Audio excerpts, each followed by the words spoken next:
Seulement une chose, c'est qu'une grande partie de l'argent qui est dans notre porte-monnaie vient précisément de l'exploitation, depuis des siècles, de l'Afrique. Pas uniquement, mais beaucoup viennent de l'exploitation de l'Afrique. One thing that keeps me puzzled, despite having studied finance and economics at the world's best universities, the following question remains unanswered. Why is it that 5,000 units of our currency is worth 1 unit of your currency, where we are the ones with the actual gold reserves? It's quite evident that the aid is in fact not coming from the West to Africa, but from Africa to the Western world. The Western world depends on Africa in every possible way, since alternative resources are scarce out here. So how does the West ensure that the free aid keeps coming?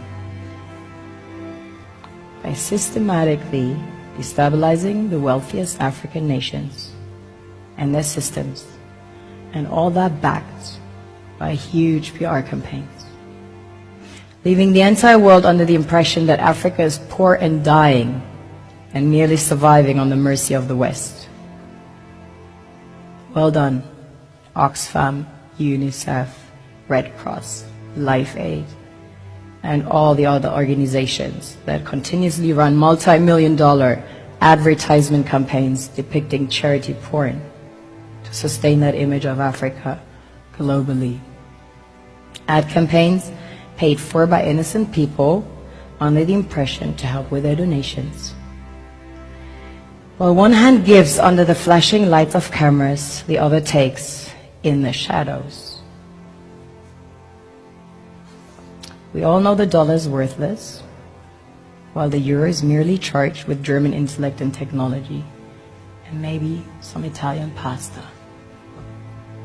How can one expect donations from nations that have so little? It's super sweet of you to come with your colored paper in exchange for our gold and diamonds.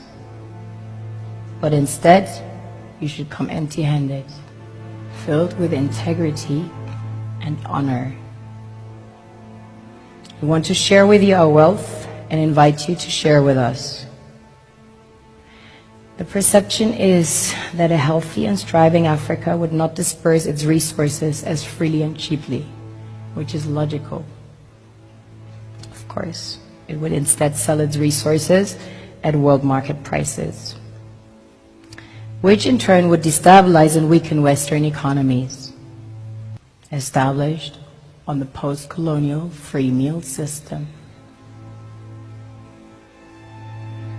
Last year, the IMF reports that 6 out of 10 of the world's fastest growing economies are in Africa, measured by their GDP growth.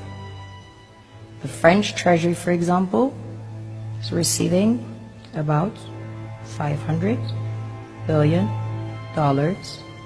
year in, year out, foreign exchange reserves from African countries based on colonial debt they forced them to pay.